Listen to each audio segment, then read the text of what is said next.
हाँ तो दोस्तों, आज मैं एक्सप्लेन करता हूँ आपको topological sequence of a graph. देखो, मेरी थोड़ी तबीयत से खराब है तो वॉइस में थोड़ा डिस्टरबेंस हो सकता है। तो देखते हैं टोपोलॉजिकल सीक्वेंस होता क्या है बेसिकली। देखो, टोपोलॉजिकल सीक्वेंस इसकी दो कंडीशन है। पहला तो क्या, ये केवल एप्लीकेबल होता है, applicable for directed graph.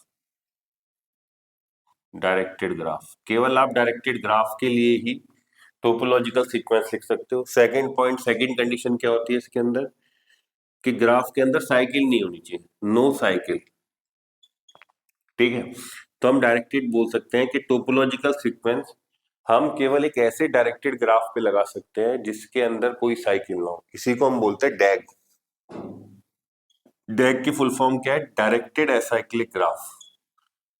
Directed acyclic graph. ठीक है, कि आप टोपोलॉजिकल सीक्वेंस लगा सकते हो, लिख सकते हो किसी ग्राफ के लिए। कौन सा ग्राफ होगा? वो डायरेक्टेड एसाइक्लिक ग्राफ होगा। अब सबसे बड़ा क्वेश्चन आता है क्या, कैसा टोपोलॉजिकल सीक्वेंस होता क्या है। तो मैंने कि सिंपल सा क्वेश्चन समझने की कोशिश करूं कि टोपोलॉजिकल सीक्वेंस एक्चुअल में होता क्या है। वो कहता है क्या कि टोपोलॉजिकल सीक्वेंस जब आप लिखते हो तो टोपोलॉजिकल सीक्वेंस बेसिकली क्या होता है, ऑर्डरिंग ऑफ वर्टेक्स होता है। कि जो ग्राफ में वर्टिसेस हैं, जितने भी वर्टिसेस हैं उनकी ऑर्डरिंग करना है, उसी को हम बोलते हैं टोपोलॉजिकल सीक्वेंस। बट इस ऑर्डरिंग में एक कंस्ट्रेंट होता है। क्या कंस्ट्रेंट होता है? कि अगर आपके डायरेक्टेड ग्राफ में u से v वर्टेक्स की तरफ कोई एज है तो टोपोलॉजिकल सीक्वेंस के अंदर u हमेशा v से पहले आएगा। बस ये कंस्ट्रेंट सेटिस्फाई होना चाहिए। तो हमने बोला टोपोलॉजिकल सीक्वेंस कुछ नहीं है, ordering of vertices of a graph. But अगर किसी u से v की तरफ कोई एज है तो भैया आपके टोपोलॉजिकल सीक्वेंस में u हमेशा v से पहले आएगा। बस इस कंस्ट्रेंट को हमें हर पॉइंट पे सेटिस्फाई करना है। मतलब कि सर अगर मेरा ग्राफ कोई ऐसा है, ए बी सी, ये मेरा कोई डायरेक्टेड एसाइक्लिक ग्राफ है। मैं देख लो, साइकिल नहीं है। साइकिल मतलब जिस वर्टेक्स से चालू वापस उसी वर्टेक्स से पहुंच जाओ, तो उसको हम बोलते हैं साइकिल। तो उन्होंने बोला ये मेरे डायरेक्टेड एसाइक्लिक ग्राफ है, इसका टोपोलॉजिकल सीक्वेंस लिखो। तो हमने क्या कहा कि इसका टोपोलॉजिकल सीक्वेंस क्या होगा। भाई बी किस पे डिपेंड है? जब तक ए नहीं होगा, क्योंकि आपने बोला अगर यू से वी की तरफ है तो वी से पहले हमेशा यू आएगा, तो मतलब बी, इस कैपिटल बी से ए पहले आएगा। ऐसी सी, सी से पहले क्या आएगा? ए। तो तुमने कहा सबसे पहले तो ए आएगा।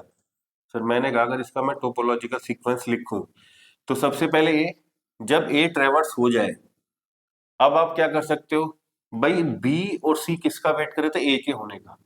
अब जैसी ये हो गया, ए को आपने ट्रेवर्स कर लिया, तो अब आप क्या कर सकते हो? सर अब हम सी को ट्रेवर्स कर सकते हैं। क्यों?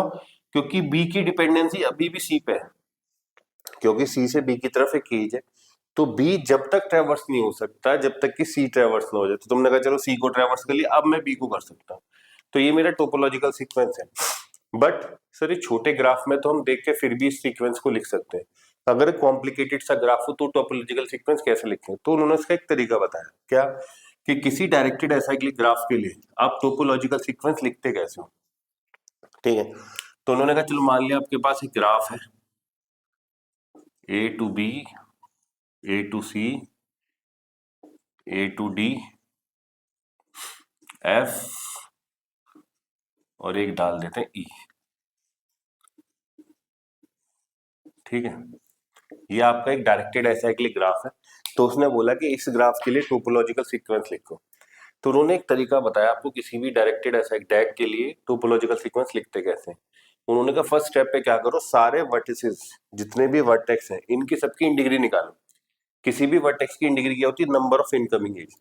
तो उन्होंने कहा सबसे पहले सारे वर्टेक्स की इंडिग्री निकाली। तो इंडिग्री ऑफ ए क्या हो गया? 0। इंडिग्री ऑफ सी क्या हो गया? 1। देख लो सी में एक ही इनकमिंग एज है। इंडिग्री ऑफ बी क्या हो गया? उसने कहा सर वो भी 1। इंडिग्री ऑफ डी, डी में कितनी इनकमिंग एज है? एक तो ए से आ रही है, एक सी से आ रही है, तो इंडिग्री ऑफ डी क्या हो गया? 2। इंडिग्री ऑफ एफ, एफ में कितनी इनकमिंग एज है? 1 2, तो इसकी इंडिग्री ऑफ एफ क्या हो गया? ये भी 2। इंडिग्री ऑफ ई कितनी इनकमिंग एज है? 1 2 3, तो इंडिग्री ऑफ ई क्या हो गया? तुमने कहा 3। तुमने कहा सर सबसे पहले हमारा फर्स्ट स्टेप क्या होगा? सारे वर्टेक्स की इंडिग्री कैलकुलेट करो। अब जिस वर्टेक्स की इंडिग्री 0 है उसे अपने क्यू में प्लेस कर दो।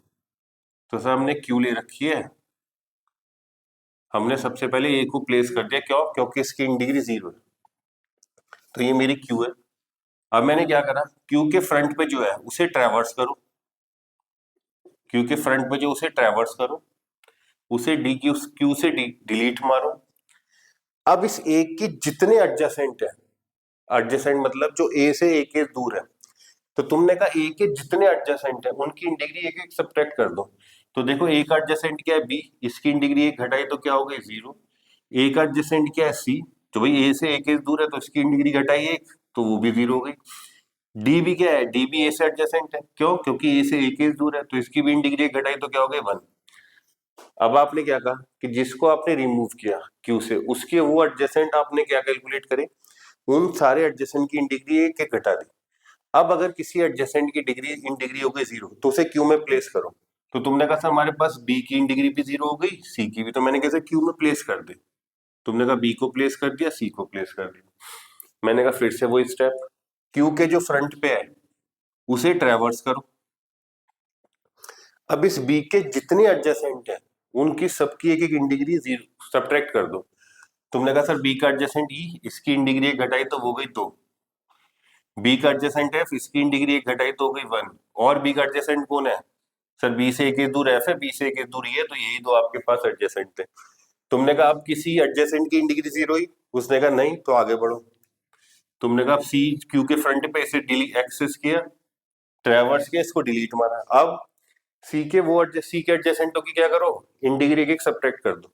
तो सी का एडजेसेंट कौन है, केवल डी, तो इसकी अब डिग्री इन डिग्री एक घटाई तो क्या हो गई, 0। तो अब तुमने देखा कि सी का कोई ऐसा एडजेसेंट जिसकी इन डिग्री 0 है, इसे क्यू में डाल दो। तो तुमने कहा सर क्यू में मैंने अब डी को पुश कर दिया क्योंकि इसकी इन डिग्री 0 हो गई। अब तुमने क्या करा, क्यू के फ्रंट पे जो है उसे ट्रैवर्स करो, और अब डी के जितने एडजेसेंट है उनकी इन डिग्री एक एक सब्ट्रैक्ट कर दो। तो भाई डी का एडजेसेंट कौन है, एफ, इसकी इन डिग्री घटाई तो क्या हो गई, 0।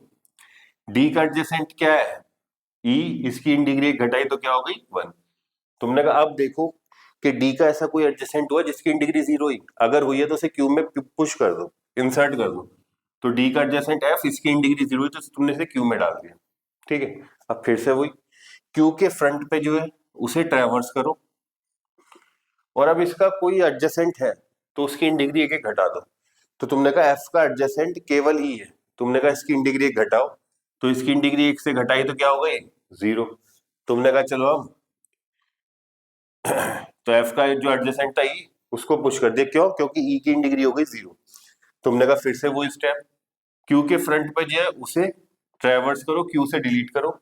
अब देखो ई का कोई ऐसा एडजेसेंट जिसकी इन डिग्री 0, तुमने कहा ई का कोई एडजेसेंट ही नहीं है, क्योंकि ई से कोई आउटगोइंग एज ही नहीं है। तुमने कहा सही है, तो यही हमारा क्या हो जाएगा, टोपोलॉजिकल सीक्वेंस हो जाएगा, ठीक है। तो अगर मैं आपसे इसकी एल्गो पूछूं, तो तुमने इसकी एल्गो में फर्स्ट स्टेप क्या किया, अगर हम लिख देते हैं, चलो इसको मैं डिलीट मार देता हूँ। फर्स्ट स्टेप क्या किया, सारे वर्टेक्स की इन डिग्री इवेल्युएट की। तो फर्स्ट एल्गो के अंदर first calculate in degree of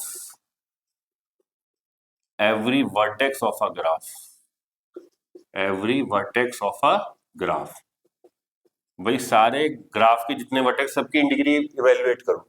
second step, अब जिसकी इन डिग्री 0 है उसे क्यू में पुश कर दो, पुश या एन क्यू कर देते हैं, एन क्यू दोज वर्टेक्स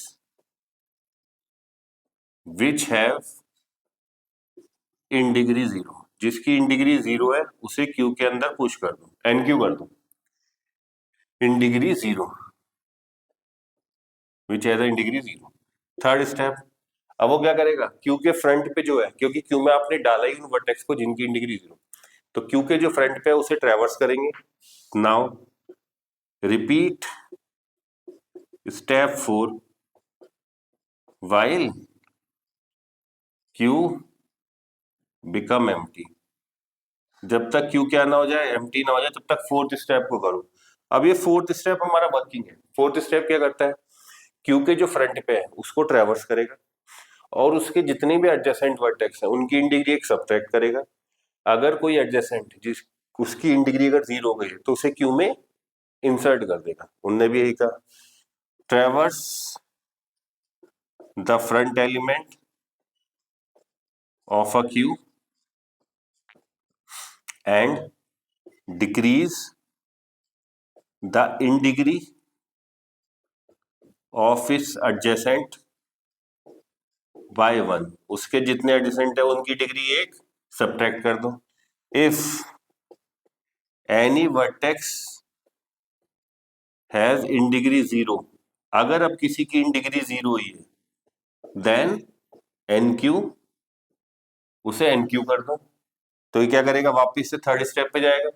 भाई आपने फ्रंट वाले को एक्सेस किया और उसके जितने भी नेबर थे उनकी इन डिग्री एक सब्ट्रैक्ट करी, अगर किसी की इन डिग्री हो गई 0 तो उसे क्यू में एन क्यू कर दिया। फिर से वो थर्ड स्टेप चेक करेगा कि अगर क्यू खाली हो गई है तो मैं रुकूंगा, नहीं तो क्यू के फ्रंट से एक्सेस करूंगा। लास्ट स्टेप क्या होगा, फेमस स्टॉप।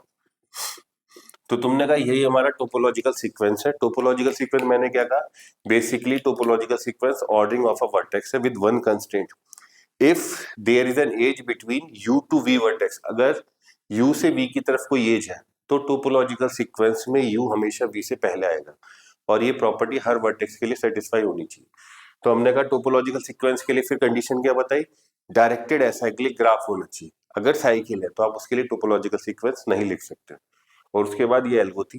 तो एग्जाम में आपसे टोपोलॉजिकल सीक्वेंस पूछा जाए तो जो भी आप जानते हो सबसे पहले उसको लिखने की कोशिश करो, देन आगे फर्दर प्रोसीड करते हैं। ठीक है, अब मैं नेक्स्ट वीडियो में आपसे बताता हूँ स्पैनिंग ट्री क्या होता है। ठीक है, चलो।